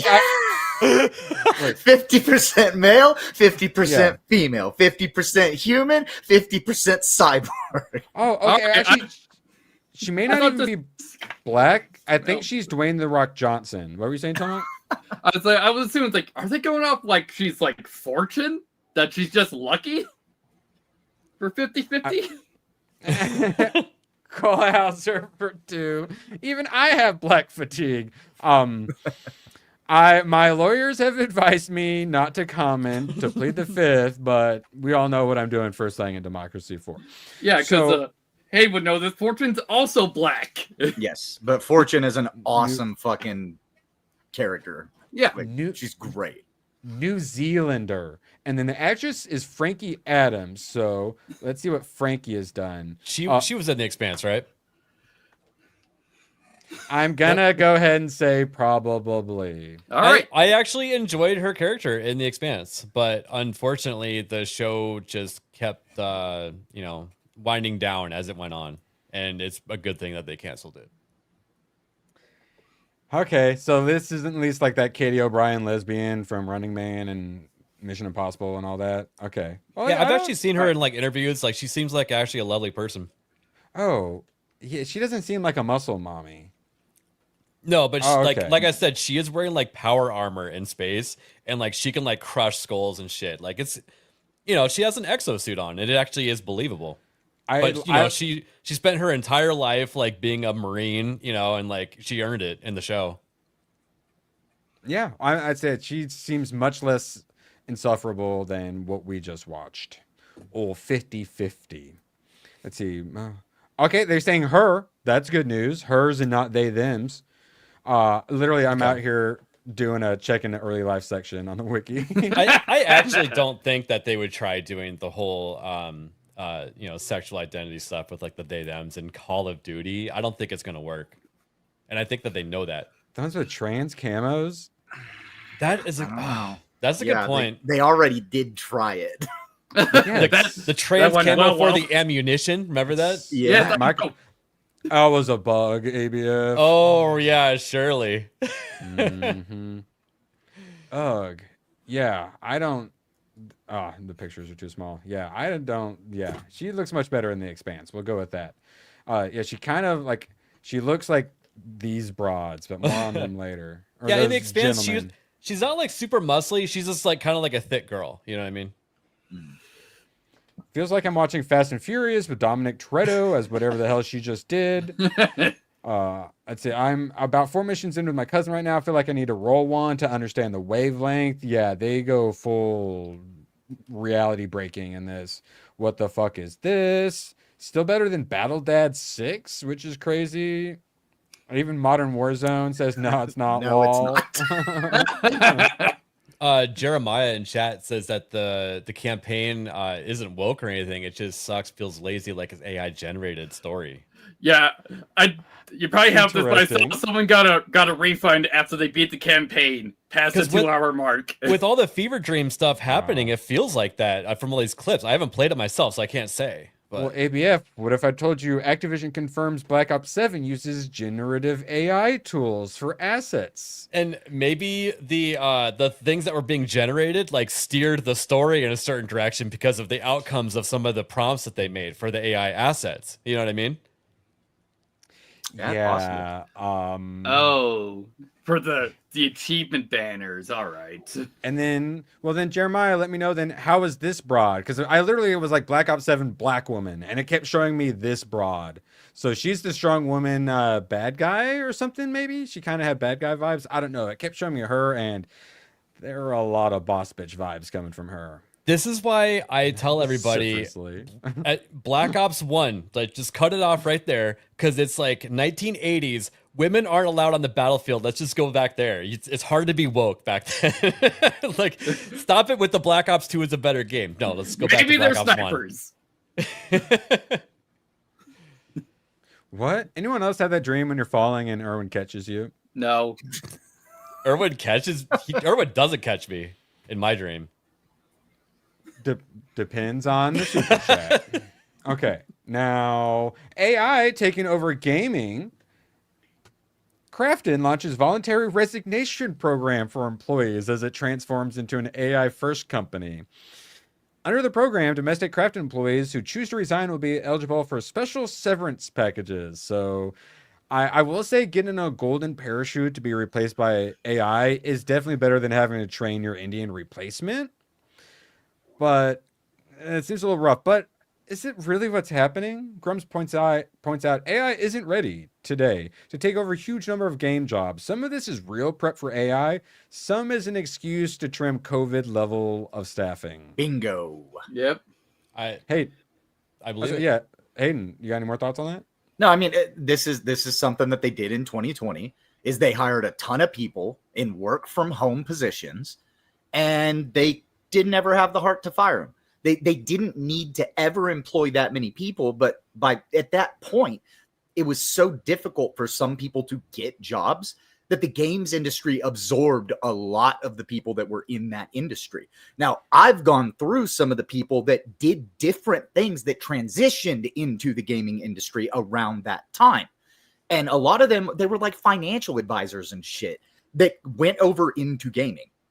So yeah, it's time for them to get out because they fucked up our hobby. We don't want you working at the companies anymore. Take your golden parachute, get the fuck out. Let us have games back. Yeah, they fuck up at Microsoft and then get to go take over like Hasbro and stuff like that.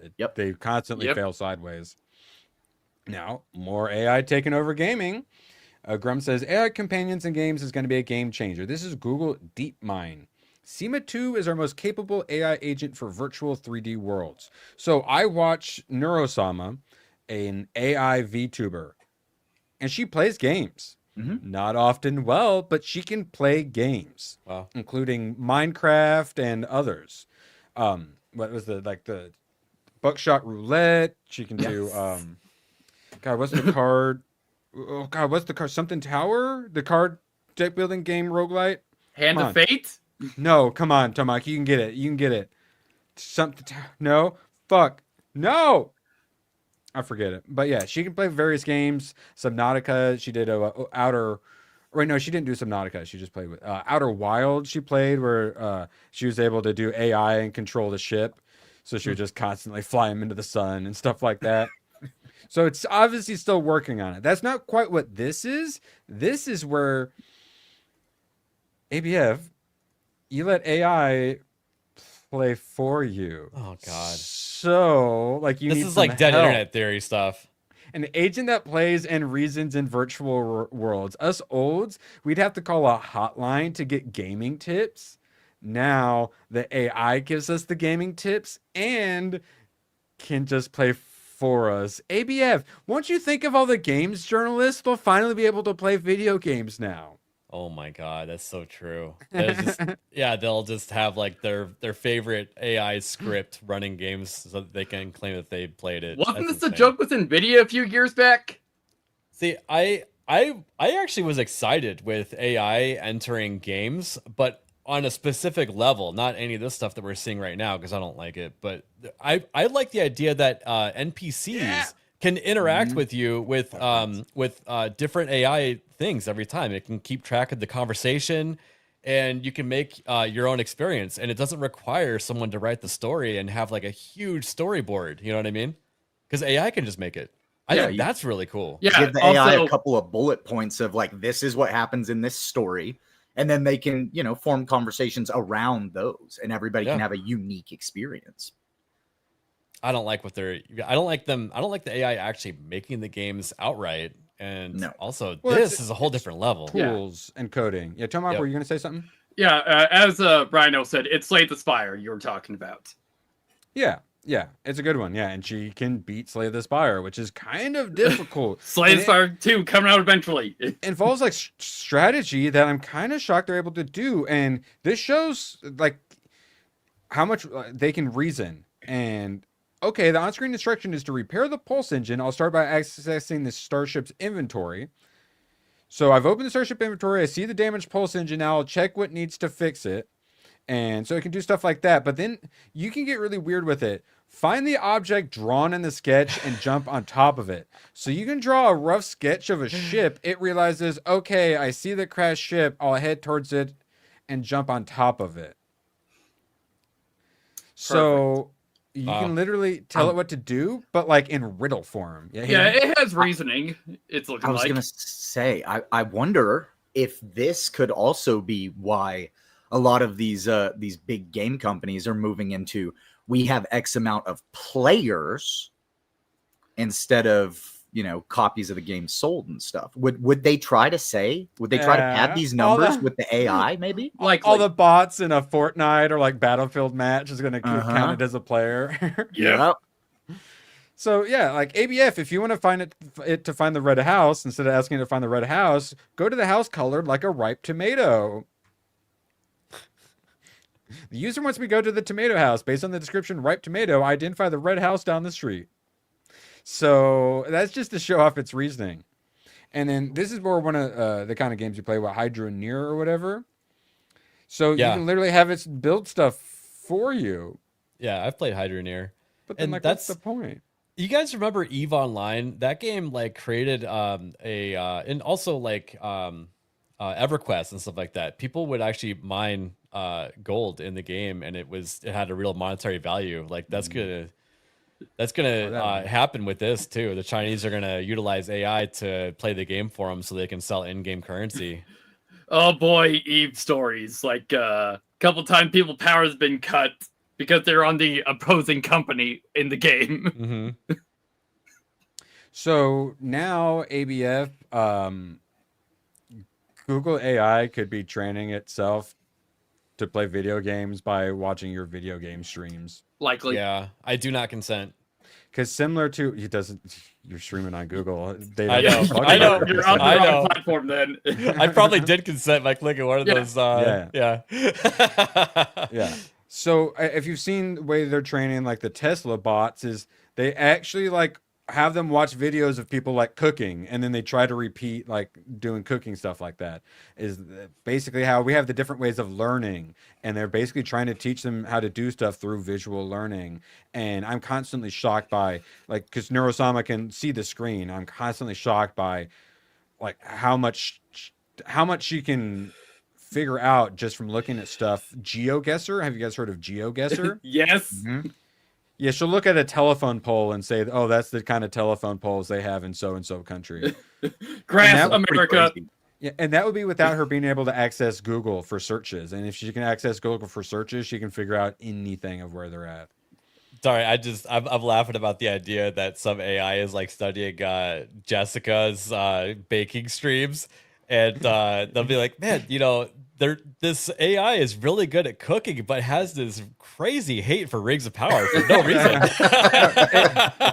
We must corrupt them. It constantly uses too much vanilla and curses out its users.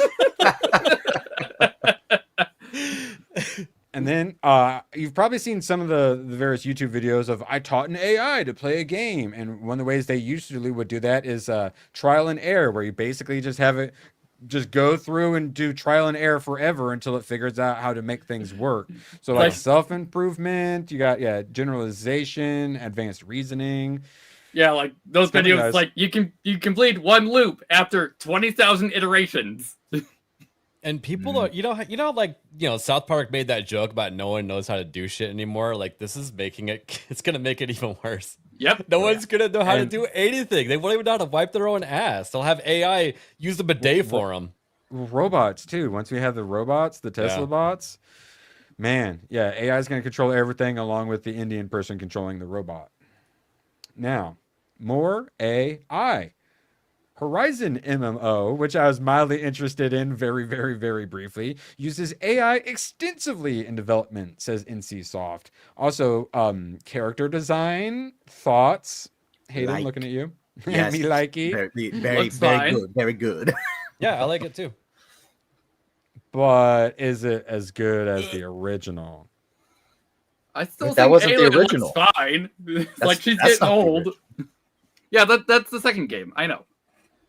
So they're doing this crazy thing where they're letting you play as attractive women. Here's the thing, though. That might work.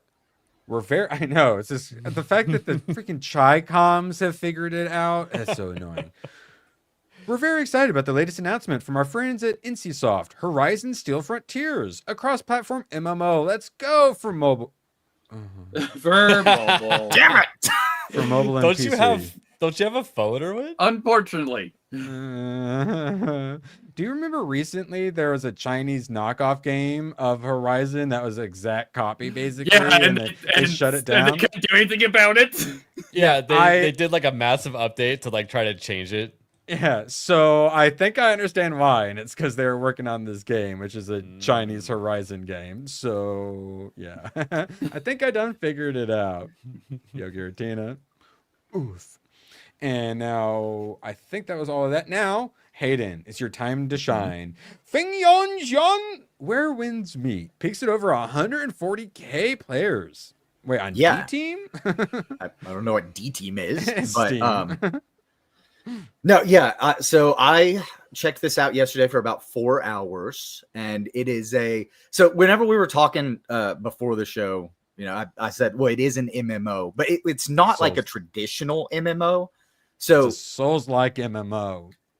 Yes. So there are these like contracts that people can put out on other players to have them killed, and your world can kind of be invaded by an assassin. It's almost like a Dark Soulsy kind of MMO, because people do leave signposts around giving hints to different things, but the combat is really fun. It's very fast paced.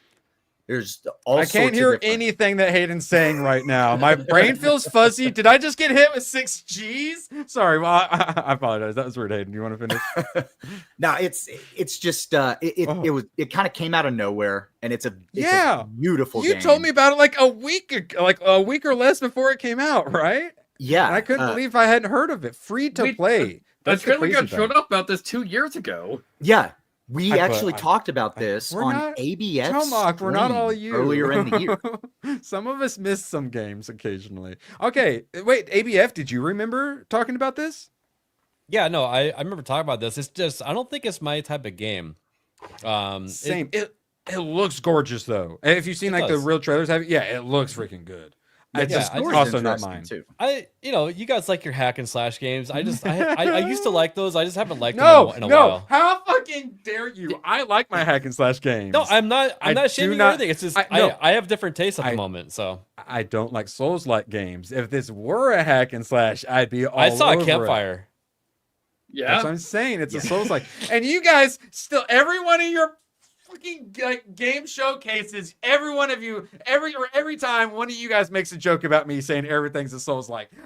Yeah, if it's got a fucking campfire and Hayden tells me not to play it because it's Souls-likey, well, I'm sorry, it's a Souls-like, guys. Because it makes you tiz them every time in chat, and it's funny. What are you talking about? Just wait until the game's doing Kingsfield likes.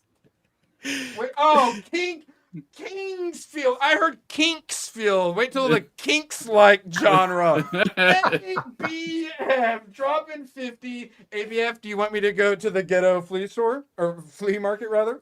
Yeah, make sure you bring your soul leveling yeah, for protection. Yes. Get my Yeah, holster. do that in front of a gang member, and they'll be like, "Oh man, that guy looks so cool. I'm not gonna mess with him." It's like It's on- lapsing Glock.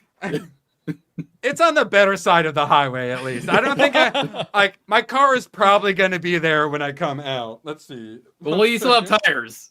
I hope. I drive an Elantra. That's the car that Black TikTok taught everyone how to steal. So I'm less worried about the tires and more about the safety features. ABF. Sorry, I love like. The best part about making that Cole Hauser clip is that it works for anyone, and it definitely works well for you. And I freaking love it. And I spent 2 hours on it, so I'm slipping a Cole Hauser. Hey, I caught something. Whoa, look at the size of it. Yep, it's a whopper, all right. We got some good ones. You hit Daniel San, I like that. Chill Con Karma, Legendary Scrub. Hey. Postcard 01? Is that what I saw? Let's see. Who knew the Really? salt must flow? That sounds like a salty. Yeah. Let's see. Majin the Ruiner, right above him. The Gaming Wolf 87, classic name. You'll love to see it. And I have another clip. It's for Benjamin. Please, if Benjamin ever shows back up again, you got to remind me to play it. I'm going to sneak one in because I think it's fun. What is it, son? I don't know, sir. But it looks like a giant dick. So next time Ben drops 50 dicks, so help me remember that I have a clip for him finally. That's a good one. You didn't pull the full clip because it's too long. And here's me at the ghetto flea market hunting down some McFarlane figures. My hands are shaking, but I'm still shooting. And I'm still getting the headshots. It's like boom, headshot, boom, headshot, boom, headshot. Bring your leg of gun protection. Yeah, see, the great thing about guns is you don't even have to use them and they can work. Just the threat of them. So I'll probably go ahead and walk in with this thing. I don't think anyone's gonna mess with me. Actually, they're probably gonna rob me because they're gonna think it's real $100 bills. Yeah, just grab your gun. Fuck. I'll bring my plastic Rambo knives to protect me if that happens. And ABF and 50. And yeah, please make sure you subscribe to ABF Gaming, so that way you can see us play RV There Yet here in a week and a half or so.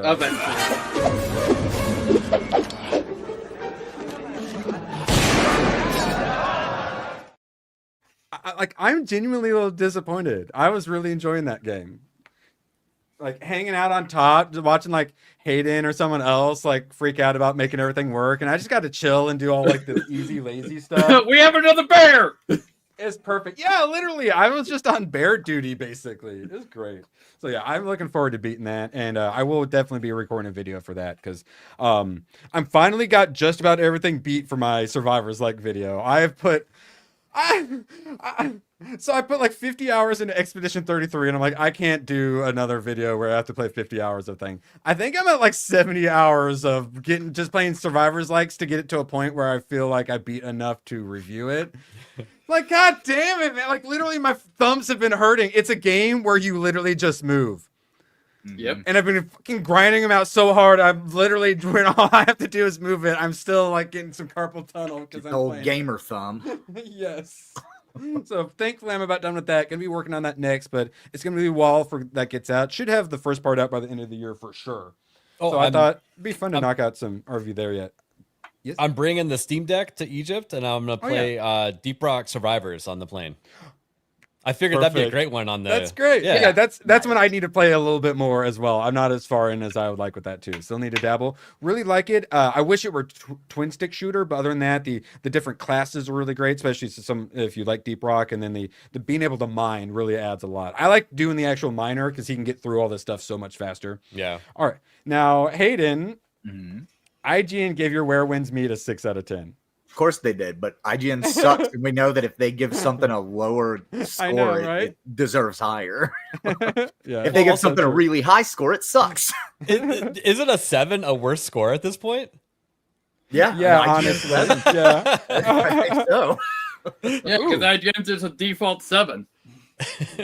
Phenomenon. And then ABF obviously keep an eye out if there's anything you want me to watch. Phenomenon with John Travolta. And you guys watched that one recently? Not recently, but I remember enjoying it. I don't Yeah, I even like know me if some- I've seen it. I like me some John Travolta. It's this one. I bet it feels pretty dated at this point, but it was like a wholesome movie, I think. 96, just 2 hours. Small town everyman becomes a telekinetic genius and is John Travolta. Yeah, he gets Don't like mind struck if I by do. lightning, I think.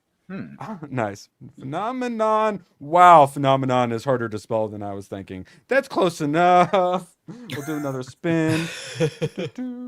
And tomorrow, actually, I watched a bunch of horror movies because of all the Halloween super chat goals. What movie should I watch? It's hard to type and host a show. Okay. And so tomorrow, we'll be talking some Dawn of the Dead, Nightmare on Elm Street 2, and Cabin in the Woods. Enjoyed all of them. So I was happy about that because I hate horror movies. So yeah, Phenomenon is John Travolta for those who don't remember. And hide this here. Ooh, I currently only have 100 on the wheel. I'm very proud of myself. THX 1138 or Sphere? Sphere? There we go. Sphere's a good one, based on the Sphere. novel. Yeah, I thought you had me watch The Abyss. I thought The Abyss was Sphere. Didn't they he's- come, yeah, out you can like confuse them. 2 months away from each other? Cole Hauser, I think I want to make you watch what Cole Hauser's From recommended. Paris with Love? Yeah, I unironically enjoyed that. John Travolta is Yeah. actually a really fun character in that. Yeah, that's freaking perfect. Yeah, From Paris with Love. That is definitely on the list. All right, and then Sphere. And Sphere's Michael Crichton, right? Mm-hmm. So I do like is me some it? Michael Crichton. I think it is. Yeah, did Jurassic Park, Andromeda Strain, a bunch of other stuff. Yeah. But like Tomac just I like said, Mr. I think Sphere and Abyss came out right around the same time. And that was back at the time where you had multiple Hollywood studios producing movies that were extremely similar to each other. That Yeah. would come out a couple of months or like a year apart from each other. Like we had that with Second Sight and Psyop, I think came out within the same week. No, The Abyss was 89. This was Oh, okay, 96. okay. They kind of feel like similar movies, but it's more psychological horror. I love Goofy movie. It's probably closer to like Event Horizon, the Sphere story. Ah, okay. See, I have Yeah. Sphere. I was expecting The Abyss to be a lot more like horror, but it ended up being like friendly aliens, right? You would like The Thing. I'm sure you've already seen that though, right? Yeah, quite enjoyed that one. Yeah, some John That's a Carpenter. badass movie. Yeah, I love that So, movie. so Goofy movie was a classic. It got thrown on there because of Pauly Shore, which I Lenny Tarachisa, I say at least once a year. Watching that Retro Rick, he actually has a lot of Goofy movie stuff because that's one of his nostalgias. Yeah, if you're in around 35 or whatever, Retro Rick, you got to watch it because he loves all the same stuff you grew up with. And I love the occasion where I'm like, oh, that was an old toy I had. I totally forgot about that thing. What the fuck? Yeah, if you want to get that, check out Retro Rick. So we got That's cool. Phenomenon, Sphere, the Goofy movie. Should we add a fourth, or are you happy with those choices? And then obviously, Paris with Love gets auto added. Let's do a fourth one. Fourth one? All right, let's go. Goofy I movie's feel like- doomed, but I feel like the Goofy movie isn't gonna get any votes. I know. I felt like it's like a third party vote kind of situation. Yep. Hardcore Henry? That would be a good for this show. Hardcore Henry. Have any of you guys seen that? That's the first person like shooter. I've only seen like the first 10 minutes because I was watching that with Indie Luchador and he was literally getting sick watching it. That is what I was gonna bring up. I'm pretty cool with like VR and all of that stuff. Even as I got older and doing one spin made me feel sick. I never saw this. Oh, really? Like it was Okay. good from what I saw. I've only seen a couple of minutes of it, but it's a very interesting concept. Yeah, all I've seen is the clips, and it's hour and a half from 2015, 6.7 on IMDb, and 6.7 to 7.2 are like all of my favorite movies for some reason. So yeah, Hardcore Henry. So we got Phenomenon, Sphere, Goofy Movie, and Hardcore Henry. Feel free to start voting, and we'll just keep that live till we finish, which we don't have too terribly much more. Bolt Gun. Did any of you guys play Boomer Shooter Bolt Gun Warhammer I played game? Bolt Gun. I Ooh, wanted to, but I never did. Bad news. Good news. Bolt Gun 2 is coming out. Bad news. Alana Pierce will be voicing it. Of course, Character. she will be. Well, yeah, Sure. you're playing as a sororitas in the second game. Oh, what's a sororitas? Like sorority, but the fancy sororitas sounding? are the Sisters of Battle. The Sisters of Battle. Okay. Yeah. This seems a whole lot of more just forcing women into Warhammer to me, but at least it's lore accurate. Women in Warhammer. Yes. Okay. It is lore accurate Warhammer, but Yeah, so they gave us a reason, so we're not immediately angry. So I hated Alana Pierce since she joined Funhouse, a Rooster Teeth thing, because she's just so fucking obnoxious, and she's one of the women who made me realize that women aren't usually funny. What they do, I'm sorry to say this, because once I say it and you catch it, you don't unsee it. Instead of being funny, they just repeat what a funny guy says right after he says it. It's fucking, it's a certain kind, certain female streamers, they do like the high pitch, like girly, like Valley Girl, like it's sometimes ABF even slips into Firebug. it. Yeah, the like you're talking about, like the speaking one, like, and I just the voice, the streamer girl voice, it just hurts my ears, and like that just teaming up with the like pick me girlness of her, I hated her. And I thought I was the only one, but like all of these are basically just fuck Alana Pierce. What was the audition process like? Yeah, I hate I'm not the even a Alana fan Pierce simps. They're so are annoying. Yeah, there are. Oh, there's a lot. We talked about Alana Pierce on a stream one time, and I used it as a keyword, and I think people were searching for that just so they could go into people's streams and yell at them. And we had to with what's that, like Liquid or C9? What's it? Liquid Logic? No, Luminosity. Yeah. So I found one. Yeah, her. Yeah. I'll just add it to the list of games in my Steam account to hide. Yeah. Rip. Nope. Hell yeah! Congrats, Alana. Let's see. All right, whatever. No flags at least. Industry guy. I think it's if you're in the industry, you have to like support the other industry people because we ate their lunch and they're jealous of her too. Those industry people. Oh yeah, for getting because she's the industry person that's way up there, Yeah, and it's smaller and smaller group as they destroy themselves more and more. She has somehow, and I'm not making any type of accusation. She has somehow propelled herself to up at the top of the industry. Like she started as a nobody and somehow is up there rubbing elbows with everybody. It's kind of original Gamergate, Zoe Quinn kind of a situation. And a lot of people accuse her of sleeping around the industry as well. I don't know how true I that didn't is, make though. that accusation. Yeah, I wouldn't be allegedly. surprised if it's true. Yeah, I can't stand that broad. But hey, good news. Chat, thank ABF for your gifty and unlocking the Sydney Sweeney tier. God bless her single-handedly bringing back America. One gigantic booba at a time. Oh, it's beautiful. If I ever delete that tab on accident, I'm going to fucking cry. Like genuinely, my eyes are gonna water, and I'm going to rage cry. And then I'm gonna have to go back in my history and find when the last clip died. Okay. Yep. But I'm gonna rage cry while I do it. Yes. I unlike Hollywood and some of the game industry, I like my fans. I like my supporters, and I like giving them what they want. Yeah, she's got all the gigs. Now, Sony's Concord is playable again thanks to fan-made custom servers, guy. ABF. I know you're so disappointed. No, this is great because now people can go and play and realize how shitty the game was. Yep. Oh man. Well, guys, stop killing games, guys. We did it. We saved one, guys. Wait a minute. Sony cracks down on Concord custom servers, issues DMCA takedowns on gameplay videos. Yeah, they don't want you to see how shitty it is. That's exactly what it is. Hilarious.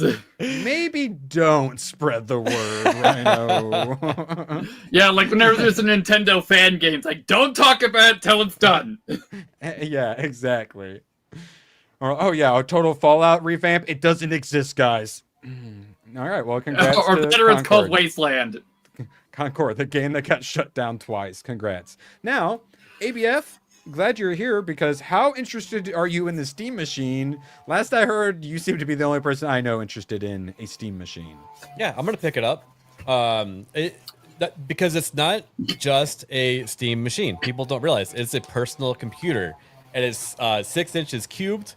And it's gonna. Who is mowing their fucking lawn right now? All right, sorry, I muted you, Tomac. Unmute yourself when you got. I could stand maybe a weed eater, but the whole lawnmower. Yeah, ABF. Wait until people figure out they can use the Steam machine like a PC because it's a personal computer. Jose Taco, it's not a PC, it's a console. ABF, you want to actually everyone for us? Yeah, I've watched probably like 6+ hours of the Valve engineers talking to different YouTubers, and they will tell you it's not a lockdown machine. You can go in the BIOS and install Windows onto it if you want. That means it's not a subsidized console. It's a personal computer that has SteamOS on it, which is a Linux operating system. I was telling people too. You can plug in a microphone and a camera and you can stream from it. Try doing that with a console, because you can install Brave onto it. You can install programs. You can do whatever you want with it. Yeah, like you could edit videos on it, presumably, right? You could, yeah. But not very well, but it would totally do it. Also, I mean, just inherent mouse and keyboard support as well. Yep.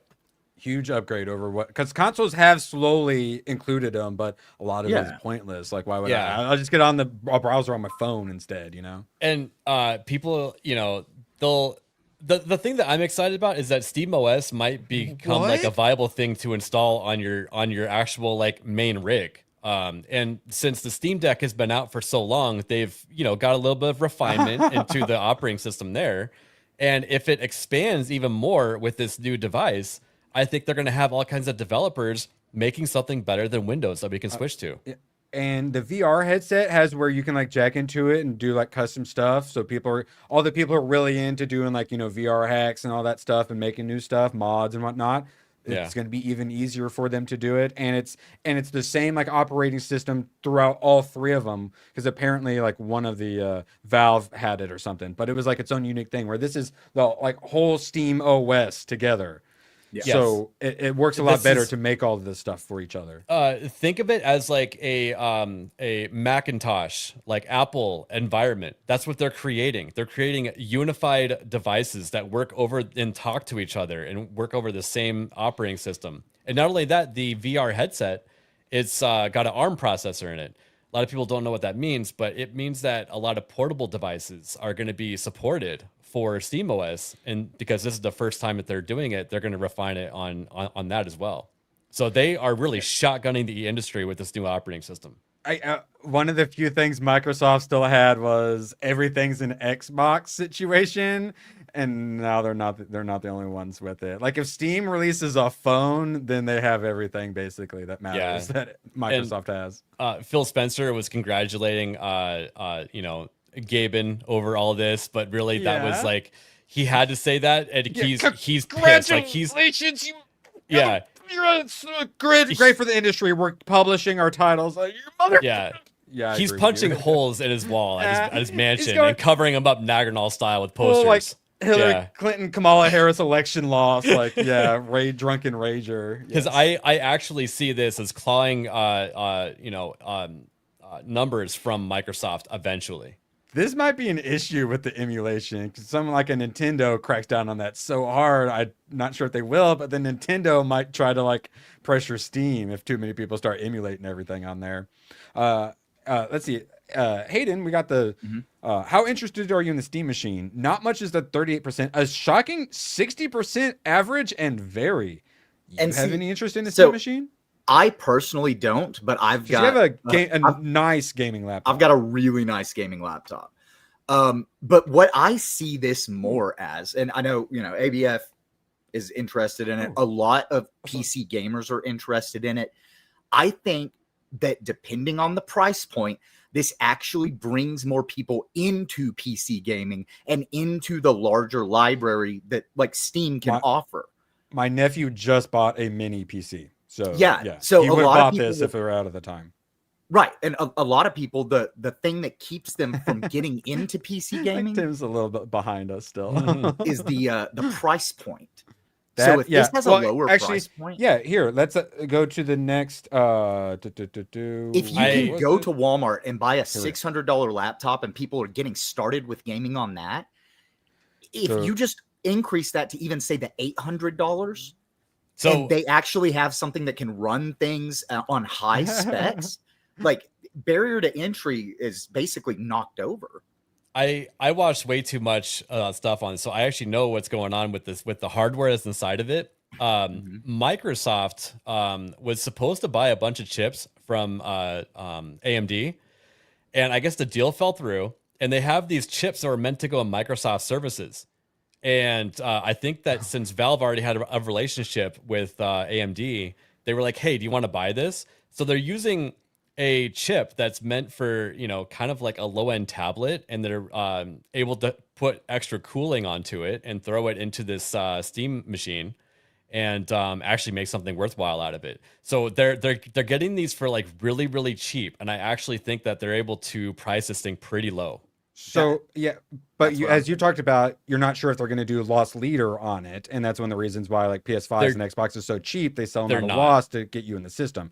So yeah, so then is it going to be 500 to 600 range, or you think like 750 to like 900 range? The industry experts are saying that if they wanted to like, you know, have it a loss leader, they could price it at like $420. Wow. More realistically, they would price it at like 450, so that they make a couple bucks. It depends on what the hardware cost of like RAM is going to be when they release it, by the way. I had a tab on that. Yeah. So for all of you building PCs, it's no longer the graphics cards you got to worry about. Currently, RAM is getting retarded. It's RAM and also storage because of AI. So Jeremiah, perfect example of the sort of person they're trying to take away, and that's why you got to keep it in that 500 to 600 price range. Right. I say do their best to keep it 600 or below. Once you start getting like 750 plus, that gate keeps a lot of people out, especially like Jeremiah, who's an Xbox guy but has wanted to switch over to some Steam, wants PC but doesn't know how to build one, doesn't want to order like a $2,000 pre-built PC kind of a thing. He feels more comfortable with the consoles, wants things to be as simple as possible. 500-600 range, and that's this thing exactly will sell what like I think they're targeting with this thing.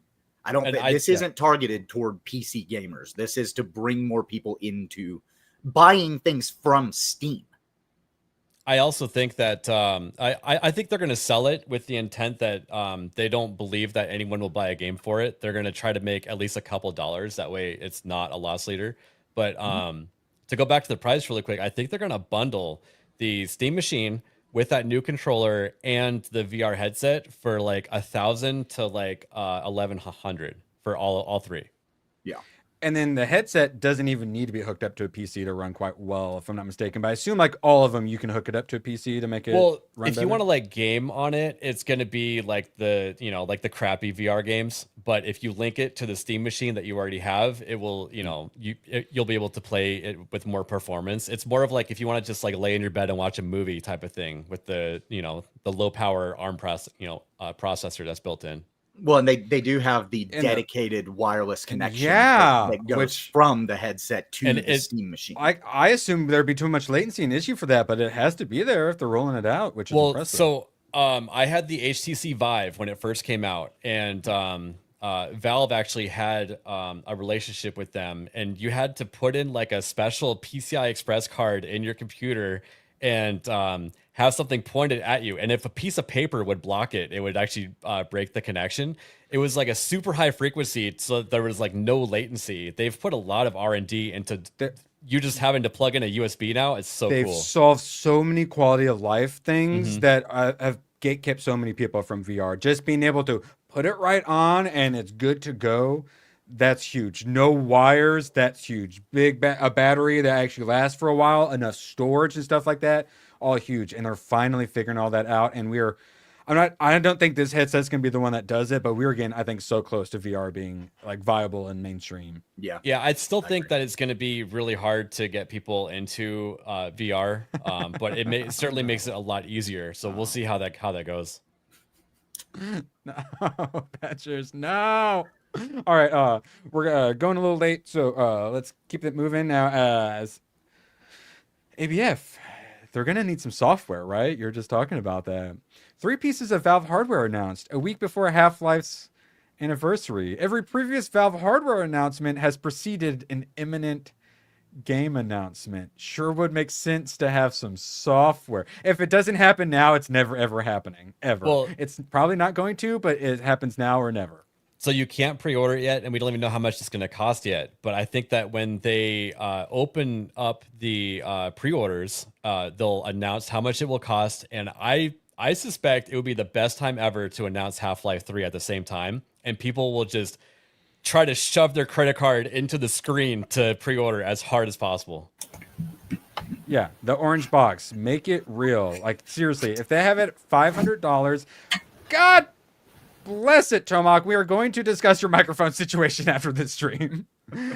All right, so if they made it $500 and they announced Half-Life 3, this thing is going to sell like absolute freaking hotcakes. And then it always bugged me when you go on Sweet Baby Inc. and you look at the who they've worked with. Steam was one of them, and that always bugged me. I always wondered what it was they did for Steam. And then you see this in the commercial. Obviously, this isn't a deal breaker, ABF, but does this dude make you feel things?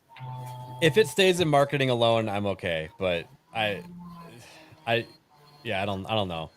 It was very odd that they decided to put that in there. Yeah. Very odd. Yeah, Hayden, that a deal breaker for you? Or sorry, go on. No. Yeah, go ahead.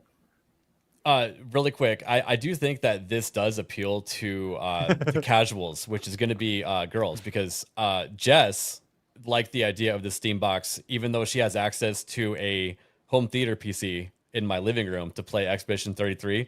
She keeps trying to play it on the cute little Steam Deck. Yeah, and then she's like, "Oh, a Steam Cube, and it'll play Expedition 33 6 times better." And I'm like, "But I 4080 out there." That's what I'm saying. Some people prefer the simple. Get him, Jess. Get him. I got busted. Sorry. I genuinely love when we can hear Jess. It's always the best moments of the streams. All right. Oh yeah, Toronto. I blame the Torontoites. All right, so not a deal breaker. Get it out of here. I was shocked by how many people enjoyed the Steam Deck.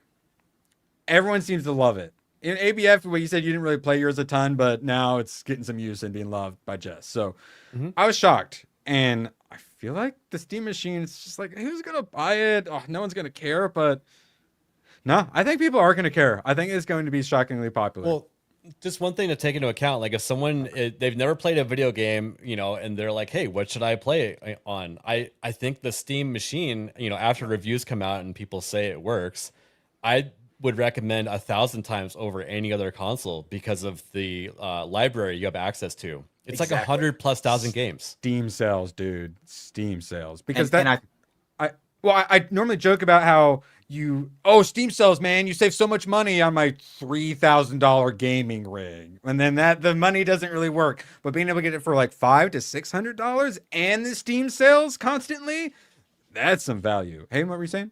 Well, I was going to say that's the kind of stuff that, like, you have a lot of people, like we were saying. Funny. How many do I have? Yeah, I was going to say, wait, yeah, I need to know how many Tomac has. Sorry, Aiden, go ahead. Yeah, it's all of those people that have wanted to get into PC gaming, like, this is going to be huge for them because, they can justify spending $450, $500 on the new console that comes out. But then, like, if it's an Xbox, for instance, you don't have any fucking games, right? Like, there's not that much there. You can get your Game Pass. Okay, cool. But, or like PlayStation 5, right? $550 for what? One game that comes out a year, and then the next year it's on Steam. It's such a better value. 1,200. Imagine you had three times that. If you have God, Nut Bunny. Yeah, what are you at, Tomac? You literally can't find anything on there. You have to search for the game you're looking for. I think I'm at like 300. My nephew said, "Oh, you got 300 games." I'm like, "I don't have 300 games." And he's like, "Yeah, look here, you have 300 games." Like, Jesus Christ, Tomac! I did not. Yeah, what are you at, Tomac? Oh, sorry, I may have muted you for. Oh wait, I think you muted yourself because I unmuted you. And Tomac, are you there? Are you with us? Anyone? No, you're muted, Tomac. You have to unmute yourself. It won't let me unmute you. There you go. No, now you're muted again. Still muted. No, you're muted. Maybe he can't unmute because maybe there's too much background noise. I think he's on a delay. He has lots. Oh yeah, we can't hear you. I think it's like 750. No, and anyway. All right. Well, this has been the end of the stream. Shout out. I am in honor of ABF going to the third world and having to survive. I'm gonna go to the ghetto flea market and also try to survive. And yeah, since we hit some fun goals, I will take lots of pictures and I will make sure I buy at least one cool thing. We'll show that off tomorrow. ABF, you're gonna be gone for a week. Who's taking over your channel? Oh, nobody. It's just nothing's gonna happen on there. Well, wait, actually, really? no, that's not true. Norman said that he was gonna take over the channel. And, oh yeah, I thought that's what was happening. I'm kidding. The joke is that he's taking over the channel and I can't control it. It's a hostile takeover. I'm gonna act surprised why this is happening. But Okay. our super secret guest that's lined up for Monday is Drunk 3PO. So he's gonna be on. Yep, of course. ABF's going away. We gotta have the big guest on. Yes. Yep. And yeah, I'll be gone for a week. I'll be back to my regular schedule in a week from now. But wish me luck. I'm gonna try to jumpstart the pyramid devices underneath. Yes. That way Yes. the signal goes out so that the alien Goa'uld motherships know where to land. Well, yeah. Well, that like the comet / spaceship that's like going around. Everyone thinks is there. Yeah. We all know what they're monitoring. ABF going. That's to why it's Cairo. shaped like that, so I can land on the pyramids. Okay, wait. If you're into that, I think you will like the demon spider vaginas in Wicked City. It looks very similar to that. Hayden Wayne. Yeah. You're gonna be like Mike. You're gonna be having to help carry some politics this Tuesday. What else you got going on? Other than that, yeah, ABF show on Monday, and then I'm just gonna do some gaming this weekend because I know. We need to discuss something because I was hoping to play some RV there yet. Now he's gone, so we may need to schedule some gaming. Yeah, we'll definitely get some games figured out for this weekend for sure. Yeah, honestly, yeah, he's gonna be gone for a week. We're probably like World War III is gonna start or something. As long as you have a P90, you'll be fine. And like I will say, at least the government shutdown is over because you don't have to worry about if the airlines are still working or not by the time it's over. I think we still have to worry about it. They want us to be at the really? airport early today. Yeah, so. Oh no! All right, thoughts and prayers for you. At least you have a Steam Deck to play while you guys are waiting. And Tomak, you're still muted. Unmute yourself and do your outro. Come on. Nailed it. Tomak, what you got going on? How do I hear his background but not his voice? Are you pretending with your mouth? Of course I am. Oh my god. That was great. Oh my god. I was like, how did you make a noise gate that doesn't pick up your voice? That's incredible. Oh man, that was good. You just got all three of us. I know. Tomak, you gonna be playing some Expedition 33, you son of a bitch? Yes, Okay, we will good. be doing Expedition 33. Hopefully not going to have a perpetual delay this time. Fingers crossed. Fingers crossed. All right. Well, Hardcore Henry won, so I'll be checking that out from Paris with Love, and then I will be surviving the flea market. I'll make sure to take lots of pictures, and we will discuss that tomorrow, along with whatever unboxed, smelly figure I buy. I'm going for. I might buy something if there's something weird. I don't know. I'm going for the figures. I don't know what I'm going to find, but I'm just going for the nostalgia and all of the smells of used goods. I'm Goodwill. It's got that smell, and that's, I think that's what I need in my life to get that retro vibe going. So, Retro Rick, check it out. I've been binging it hard, and make sure you visit a flea market near you. Tomorrow, still that half hour late, it's going to be me and Badge, and I'm going to be reviewing horror movies. No, horror movies. Absolute pleasure having you. And then Hayden, we need to discuss what game we're going to play because I was pumped for some RV there yet. God bless it. We'll see you later. So long, and thanks for all the fish. Oh, the camera's on. The camera's been on the whole time, huh? I don't even know. Hello. Screw you guys. I'm going home. Good, then get the hell out of my life. Who needs you? Beat it. Leave me alone. I needed to get rid of the human garbage, otherwise known as my best friends. Come on. Bonnie, how do you keep getting back in? Well, bye. If we're not back by dawn, call the president. Yes, I know. I noticed. 1,000 apologies, Graph for fuck's sake, hashtag cancel Disney Plus. A bajillion apologies to you, Graph. Appreciate you all, and thoughts and prayers for me surviving the flea market. We will see you later. Mankind has only one chance to prosper if you will not seize it.